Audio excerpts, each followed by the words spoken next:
Good morning, good afternoon, and good evening, ladies and gentlemen, wherever you are in the world. Welcome back to The Caring Economy with me, your host, Toby Usnik. I feel I should probably say buongiorno, buonasera, or buon mattino because today's guest is a wonderful Italian descent American entrepreneur and chef extraordinaire, Laura Pensiero. She is first and foremost a registered dietitian. Yes, she is a celebrated chef and author. She's a restaurateur, and she's a longtime leader in a movement that is called the Food is Medicine movement. She is the founder and chef owner of Gigi's Hudson Valley, which includes the award-winning Gigi's Trattoria in Rhinebeck, New York, where we have the good fortune to have a home. And she has spent more than 2 decades showing that healthy, Mediterranean-inspired food can be both deeply nourishing and seriously delicious. And we'll go further in the food movement piece to talk a little bit about how it can also probably be prophylactic with things like cancer. Laura's path has taken her from hospital wards to culinary schools to building a restaurant concept and fast casual brands. She's always been grounded in her work in evidence-based nutrition and a belief that food can change health trajectories. She's also a community builder and mentor, using restaurants, writing, and consulting as platforms to foster belonging, grow the next generation of culinary and wellness professionals, and model emotionally intelligent leadership in a notoriously high-pressure industry. Think about The Bear if you watch that show. Laura Pensiero, welcome to The Caring Economy. Oh, thank you, Toby. Such a pleasure to be with you today. You've got such a polymathic way in your life and your story, and I know how serious you are about food as from a scientific perspective. And I do want to talk about that today because I think it often gets overlooked in the food world, particularly with fast food being so prevalent. But before we jump in, I want you to do, please, what we do with all of our guests, and that is to share maybe a 3 or 4 minute digest of Laura Pensiero, where you grew up, how you were born, raised, any pivots or mentors along the way, or anything that sort of illustrates how you got here. Absolutely. Yeah. So I know you're very passionate about the Hudson Valley. I'm actually a Hudson Valley girl. I was born in Cold Spring, New York, which is just about an hour north of New York City. And at that time, Cold Spring was pretty much a collection of Italian immigrants and German-Irish immigrants. And I come from, on my mother's side, the German-Irish side, and my Sicilian grandparents immigrated through Ellis Island when a big immigration was happening then. So yeah, I'm a Hudson Valley person. I'm very passionate about the area. And while I've lived in a lot of other places, like you, Toby, I find there's a lot of connectors here in the Hudson Valley in terms of the whole farm to table movement, food, agriculture, connectedness. The people that come up here, as you well know, Toby, are very much different than, say, the person that wants to be out in the Hamptons. So there's a whole connective tissue here in the Hudson Valley that really draws me and has brought me back. But after finishing high school, I ran away, like a lot of people do. And, I was very intrigued by cooking. I actually started cooking at a very young age, at 14 years old, when my parents divorced and my mother went back to work. It was my kind of caretaker self that got into the kitchen, made sure the meals were made, and I found I was really enjoying it. From there, I debated going to culinary school, but I really did want a traditional degree, and I was very drawn to nutrition. My great aunt, who was a big mentor, early mentor in my life, was the dean of nutrition at the Teachers College at Columbia. Oh, I never knew that. And she was a very, probably one of the first college-educated females in my family, and it certainly stoked an interest. So I continued on that path of food through nutrition, and I did my undergraduate, moved to New York City, did my residency intern, and then, working in healthcare really opened my eyes to the fact that very often in those times, nutrition was coming far too late. I was seeing people that were maybe 20 years too late with the diagnosis of diabetes and nutrition intervention or cardiac disease. Doing bedside nutrition counseling for someone that is in like the end stages of a disease is really what led me to culinary school. And at that time, the French Culinary Institute was a fabulous young institution with some of the best chefs in the world. It was very inspiring, led by female owner, Dorothy Hamilton Kahn. She opened the school from a true passion, and then she brought in some of the best French chefs in the world, Alain Sayac, Jacques Pepin, André Saltner, Jacques Therese. Mm. And the classes were small and they had a night program. So I was dietitian by day, you know, basically telling people what we did in the early 90s, like cut out all fat. Sugar didn't matter. We're just going to cut out fat. And then at night, I'd go reduce cream and clarify butter. So I was like, they love to tease me there. The So spectrum. it was a real, like, while my roads in food and nutrition have crisscrossed a lot since, those were two very distinct parallel roads. Like, this was French cooking and this was dietetics at its time. Mm. And I learned a lot. And I have to say, as much as I learned, in terms of, vitamins, minerals, nutrition therapy through traditional avenues, such as in the hospital clinical setting, and I do believe every dietitian should work in hospital setting. You learn so much. Mm. It's not a place that a lot of people want to stay, but it's a great experience. After that, what it taught me is it moved me into food because I wanted to be more connected to food. So that whole journey to the French Culinary Institute and being around these French chefs that, they weren't counting calories, they weren't counting grams of fat, but they were eating good food. That was Mm. the first eye Quality opener food, to yeah. me, that there's more to this. And, eventually I moved to Italy, and at the time I was married and reopened a long-standing family trattoria in the northern Veneto region of Italy with my then husband. And that was another education in eating that sort of it didn't sync with my classical American nutrition training. Like, okay, something feels different. Eggs aren't really that bad. Pasta really isn't that bad, So I'd say, it was a whole journey of didactic and at the same time personal growth learning, Mm.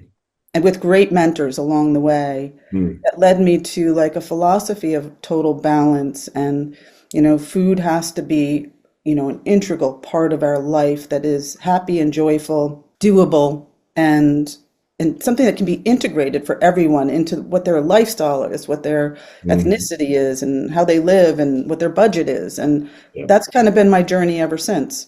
So when you say doable, you mean it to be physically available, financially available. I mean, doable is sounds easier than it is for someone to access healthy food.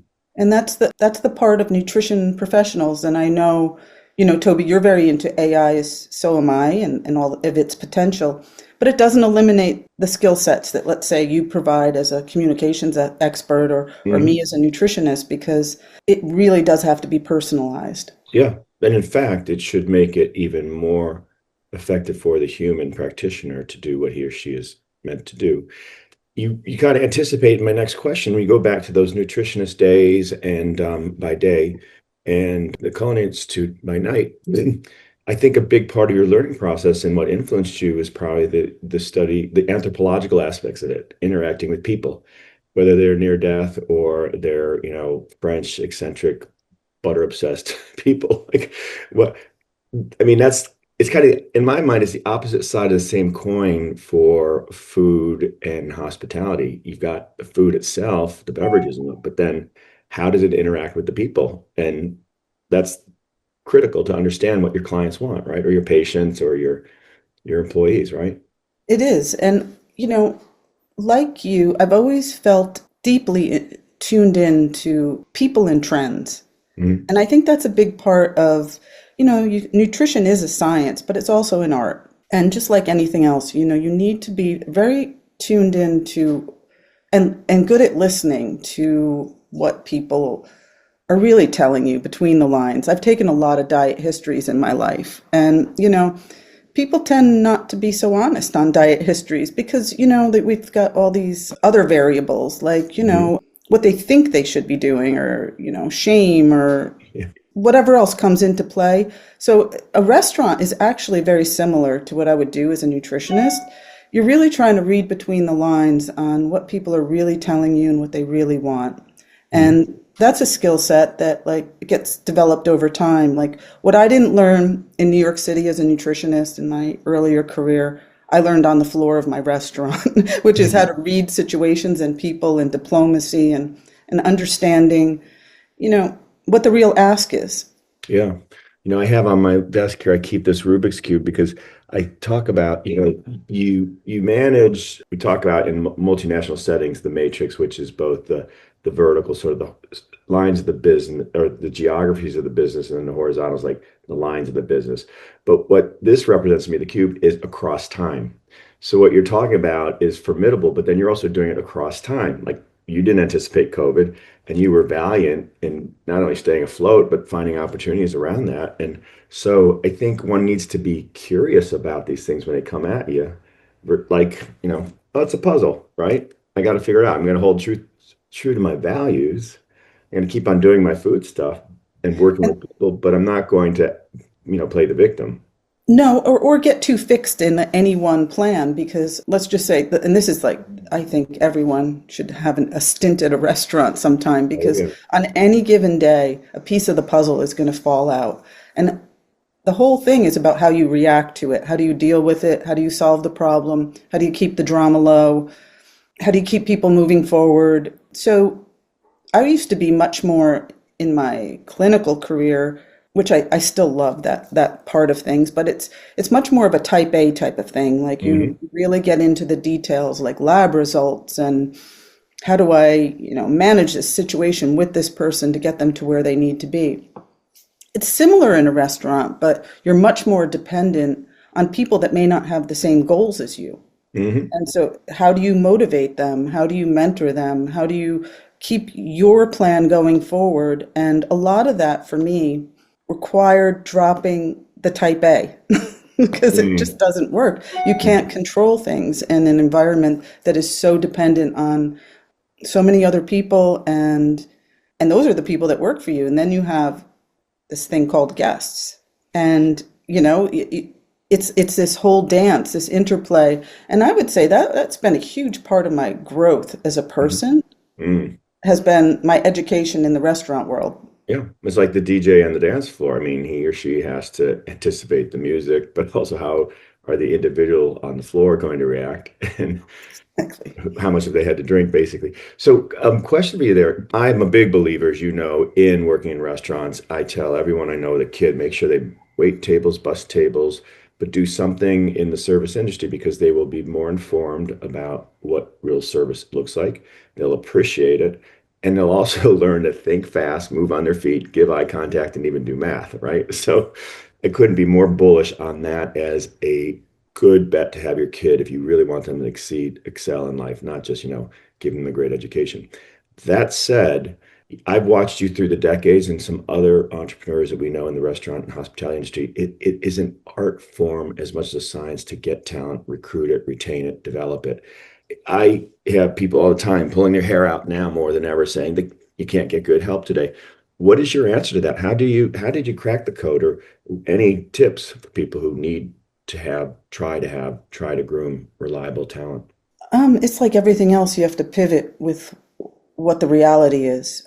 You know, I'm really old school in some ways, and I enjoy that part of myself, like but you have to understand, and that's part of being like tuned into yourself that like I am seeing this through my lens, but somebody else isn't seeing it through the same lens. Mhm. So you have to figure out ways of what is the motivators for, like, say, a different generation or somebody that's not of your experiences. And maybe it's not going to be a life career. And I think this was the biggest challenge for me because in nutrition, like when I was at New York Presbyterian, I was a dietitian for the Burn Center at New York Presbyterian. Mhm. 24 interns a year would rotate through there, and they would be very motivated to get what they needed out of that rotation so they could move on in their nutrition career. You don't see that a lot in the restaurant industry. You see people with all different sort of motivators of where they want to be in life, what they want to do, what they don't want to do.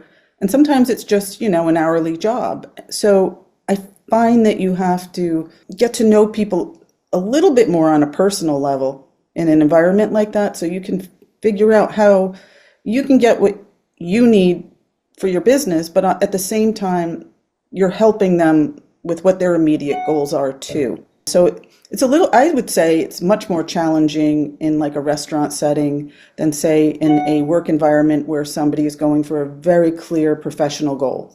Yeah. Well, that's where I think, again, AI can help because if you can workshop sort of synthetic audiences and scenarios with people, and you can work with individual employees to figure out what their motivators are and what their blocks are, it becomes a little bit easier to try and groom them or grow them. Do Do you know you, what, Toby, though? I do feel that, and that's part of like just like the whole time we're living in. I think people, if they slow down and just lived in the moment a little more, mm, you know what, everything has its value. Like I've worked at jobs throughout my life. I've even, you know, in my professional life too, where I didn't know exactly where it's going, but I lived in the moment and I took the experience and I thought somehow this is going to connect one day. yeah. And I feel like if we could get people more in that spirit, you know, I'll give you an example. When I was at the Metabolic Research Center of New York Presbyterian Hospital, I was in a research kitchen. We were doing studies where we would measure food to the like hundredth of a gram. Mhm. It seemed very tedious and mundane at the time. We were designing research diets. But today, I mean, I can look at 4 ounces of meat and say, oh, yeah, that's 120 grams. You know, like, you know, it had its value. I mean, Yeah. I didn't know exactly what that value was at the time. And by the same token, I put myself in the moment, I immersed myself in that job. And my boss at that time was the one that opened the doors and introduced me to Dr. Michael Osborne, who we both know, and Shout out. got me involved on this whole path of prevention and wellness through Strang Cancer Prevention Center. So sometimes you might not see the immediate outcome, but be patient. And if you have someone good that's trying to teach you and show you, just have a little faith and trust that in the whole process. Yeah. Shout out to Dr. Michael, who married recently my long-term friend and collaborator at ArtsCom, Mary Trudell. Laura, let's talk a little bit about Strang and cancer prevention and food as medicine. So you meet Michael and you two collaborate at Sloan on this dietary program. And what happens? I started there in my late 20s, and this was a very exciting time in nutrition. This was a point when, you know, we were looking a little bit beyond like the traditional, like you can't have this, you can't have that, cut fat, this many grams of this and that. And we were looking at foods for their potential to prevent disease. It was like kind of the whole advent, the whole discovery of phytochemicals, these other substances besides vitamins and minerals that are in plant foods. Like antioxidants, would that be? Yeah, antioxidants, but also things that like interrupt hormones or act like hormones and have different preventive effects with respect in this particular case to cancer. Mhm. And so as I was moved over to be the nutrition coordinator for this center, I found that I kept telling the patients that I was seeing sort of the same information over and over again, and also writing out a lot of recipes, because what I was finding is a lot of people kind of know what to do, they don't know how to do it. Mhm. So I went to Dr. Osborne and I said, why don't we do a book? And he is a true food lover. So I had like at that time, he's also like a Renaissance, like he's a top oncology breast surgeon. He's a researcher. He was the English president of folks. Strang at the time. And, you know, and he's mentored a lot of people in his life. So he was very easy to approach. You know, he's had hundreds of fellows that have gone through when he was the chief of breast surgery at Memorial Sloan Kettering. Mhm. A man that clearly understands how to help someone grow. And he saw in me at the time, I went to him and I said, why don't we do a cookbook? And I said, I could get Jacques Pepin involved. And he absolutely adored Jacques Pepin. So he was just thrilled, like from the go. And he said, look, you find a literary agent and you get it done and I'll be all on board. So it Voila. worked out, and he was behind me the entire time. And I was just a kid, you know, going to him, and I had an idea. And, you know, that this is another lesson I think young people can learn. Just do it. Like, Yeah. I never wrote a book before. I just said yes. I came to him with an idea. He said, you go find the literary agent, you go sell the book, and I'm on board. And I did. Good. And that was my first publishing endeavor, and it was fantastic. Yeah. Just put a stake in the ground, right? Yeah. Ladies and gentlemen, today as our guest, we have Laura Pensiero, who's the owner, chef of Gigi's Trattoria in Rhinebeck, New York, as well as a nutritionist and a food scientist, entrepreneur, author, podcaster extraordinaire. Laura, can you tell us a little bit about, well, first of all, how does one find you? And secondly, what are some of the the books and newsletters and things that you put out that people should be looking for? Well, last year I developed my personal brand website. It's laurapensiero.com. I also started a board, which you're very well aware of. It's called Grow Grow Better Better Solutions. Solutions. It's with people that I've worked with and respect a lot in different disciplines other than public health, nutrition, food, Mhm. communications, PR, because all of it's important when you put it all together. Yes. So that's Grow Better Solutions. And then I don't have a podcast yet, but I'll think about that. No one now. But you've got books on Amazon, right? Yeah, I have obviously the Strang book. That was an early one that I would say at this point, I updated it last time probably in 2004, so that was quite a while ago. Mhm. I wrote kind of my love story to the Hudson Valley, which was called Hudson Valley Mediterranean, the Gigi Good Food Cookbook. Mhm. So it's about my restaurant, but it's really not about my restaurant. It's about the food growers and food artisans of the Hudson Valley. One thing I really enjoy in my writing is spotlighting other people. And there's so many amazing people here in the Hudson Valley. And I just, I had recently, when I opened Gigi, I had recently moved back to New York from Italy. And there were so many connections that felt the same. First of all, my love of the Mediterranean diet from like a wellness and nutrition Mhm. standpoint. Two, absolutely the food. Three, the way it fit into farm to table, the same way it's so innate in Yes. Italy. Like you Yes. really don't think about it as farm to table there because it's just the way it's done. But it all felt like very familiar, and I felt like I could pull together all the threads of the things I cared about, Mhm. including the people of this area. So the Mediterranean, I think you were the one that told me it makes perfect sense that the Mediterranean diet has more data and lab results, so to speak, than any other cuisine, right? Because it's been in such a prevalent use for centuries. But that said, why don't you tell our audience a little bit about what you mean when you say Mediterranean diet and why you're a big booster for it? Well, let's just say, I think it's the last 6 years, the Mediterranean diet has been voted the best diet by American News and World Reports. And is it the best diet? It's definitely up there, and it's easy to follow. It's pleasurable. It feels like a lifestyle, which is what it is. It's really not a diet. Mhm. But it's also one of the most studied ones. So is it to say that there's another ethnic diet out there that's very much based in fruits, vegetables, legumes, Mhm. fish, limited processed foods that could be equally as good? Yeah, that could be true. It could be some form of an Asian diet or a Latin diet, or Mhm. but what we do know about the Mediterranean diet is the spices are high in antioxidants. We know that the fruits and vegetables and the low processing of foods. We know that the legumes. We know that the lifestyle as a whole, when you factor it all in, like basically sitting down to meals, movement, a little bit of red wine, all of it combined has some really good health outcomes. Packs a wallop.